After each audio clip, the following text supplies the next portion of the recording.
The storm outside roared like a living creature. Lightning split the sky of Yavari Prime, casting the ragged cliffs in a brief pale glow before the darkness swallowed them again. My shuttle was little more than a smoking ruin at the base of those cliffs, but I was alive. Alive barely. I staggered through the wreckage, smoke searing my lungs, searching for anything useful. The distress beacon was fried. The comm system was dead. And the storm's ionized winds made it impossible for orbiting ships to detect me, even if they tried. That's when I heard it. A sound that didn't belong to the storm. Voice. Weak. Guttural. Pleading. I moved toward the sound and found her half buried under a collapsed tree trunk. Not human, definitely not human. Her skin shimmered like violet glass in the lightning flashes, her long hair matted with blood, her leg twisted at an angle that made my stomach turn. She hissed when she saw me, baring sharp, curved teeth. Her kind Drillari were feared across several sectors. Predators, warriors, conquerors. But right now she wasn't a threat. She was broken. I crouched beside her and carefully lifted the trunk off her. She groaned, her breath ragged. "Stay back, human," she spat through clenched teeth. "You'll bleed out if I do," I replied, keeping my tone calm. "I'm not your enemy." Her luminous eyes narrowed in disbelief, but when I tried to assess her leg, she didn't push me away. Her knee was shattered. She needed splinting, maybe surgery. But I wasn't a doctor. I was a crash-landed engineer.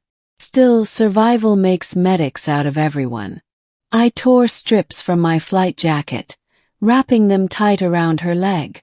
When I tried to straighten it, she let out a low growl, her claws scraping against the ground. Don't let go," she gasped suddenly, clutching my shirt with surprising strength. Her eyes locked onto mine, blazing with pain and something else, fear. For a moment, the storm around us vanished. There was only her grip, her trembling, and the unspoken plea in her voice. "I won't," I said softly. "I promise." The beginning of an alliance. We sheltered in the remains of my shuttle. The fire from the crash kept us warm, though the storm tried its best to smother it. She told me her name between fits of pain. Kira, daughter of a Drillari warlord. Her patrol craft had been ambushed by pirates, forced to crash on the same storm-stricken world as mine. 4 hours, she drifted in and out of consciousness. I did what I could. Bound her wounds, scavenged rations, even rigged a crude splint from broken metal struts. Every time I thought she'd fade for good, she'd mutter a defiant phrase in her language, cursing the universe for trying to claim her. By morning, the storm had calmed. The sky was still thick with smoke and dust, but at least the lightning had ceased. She managed to sit up, glaring at me. "Why?" she demanded. "Why what?" I asked, checking the fire. "Why help me? My kind has burned your colonies, taken your ships. You should have left me." I paused, meeting her eyes. "Because you asked me not to let go." She stared at me for a long moment, as if trying to understand what kind of human could answer like that. Eventually she looked away. But she didn't argue. The middle bond forged in survival. The following days blurred into one long fight against the planet itself. Yavari Prime wasn't friendly. Razor-beaked scavenger birds circled us at dawn. The forests hid beasts with eyes that glowed like fire.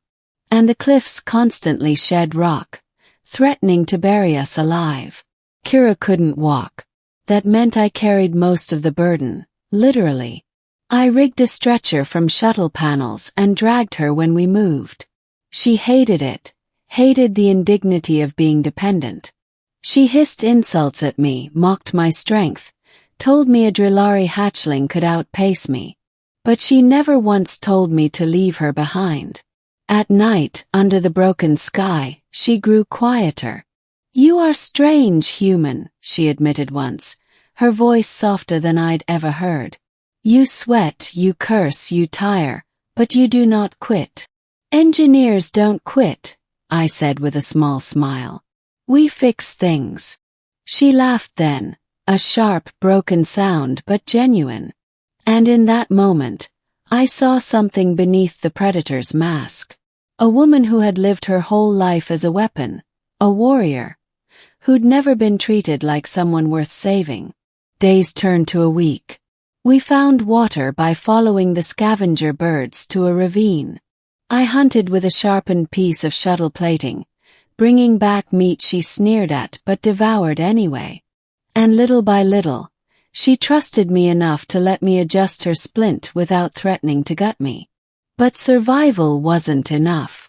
We needed rescue. I managed to salvage the shuttle's long-range transmitter, but the power core was shot. The only chance was reaching her downed patrol craft, several kilometers through forest and cliff. With her leg shattered, it was impossible. I'll carry you, I said. She blinked at me like I'd spoken madness.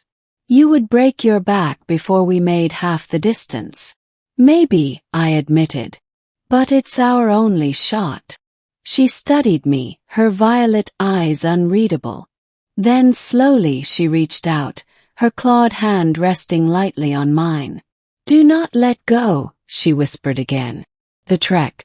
The journey to her craft was hell. The forest seemed alive with hostility. Roots twisted to trip me, branches lashed in the wind, and predators stalked just out of sight. Kira rode on my back, her weight nearly buckling me more than once. But every time I faltered, I felt her grip tighten, her breath hot against my neck. You do not quit, she muttered, half to herself, half to me. We fought off a pack of beasts that attacked at dusk.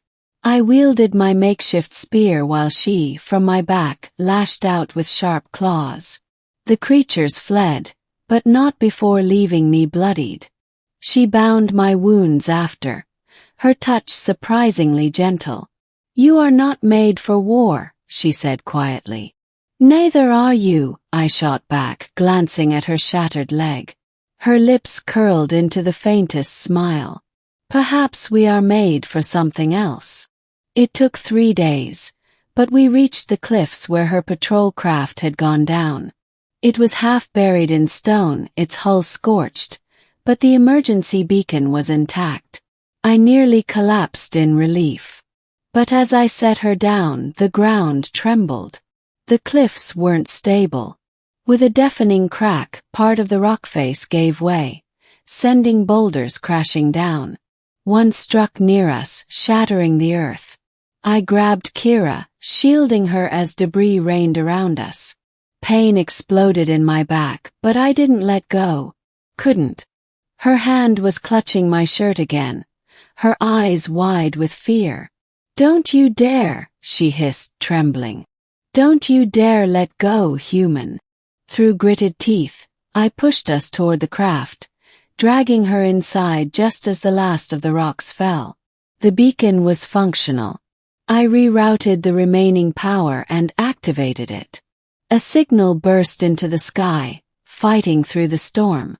Now all we could do was wait. The ending, rescue and choice. Hours later, a shadow fell across the wreckage. A Drillari warship descended, its black hull blotting out the stars. Soldiers poured out, weapons ready. When they saw Kira alive, they froze. Daughter of the warlord, one murmured. We thought you were dead. Kira looked at me, then back at them.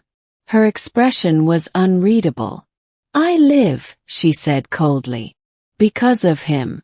Their eyes flicked to me, filled with suspicion. A human, carrying their feared princess. Should have been unthinkable. Yet here we were,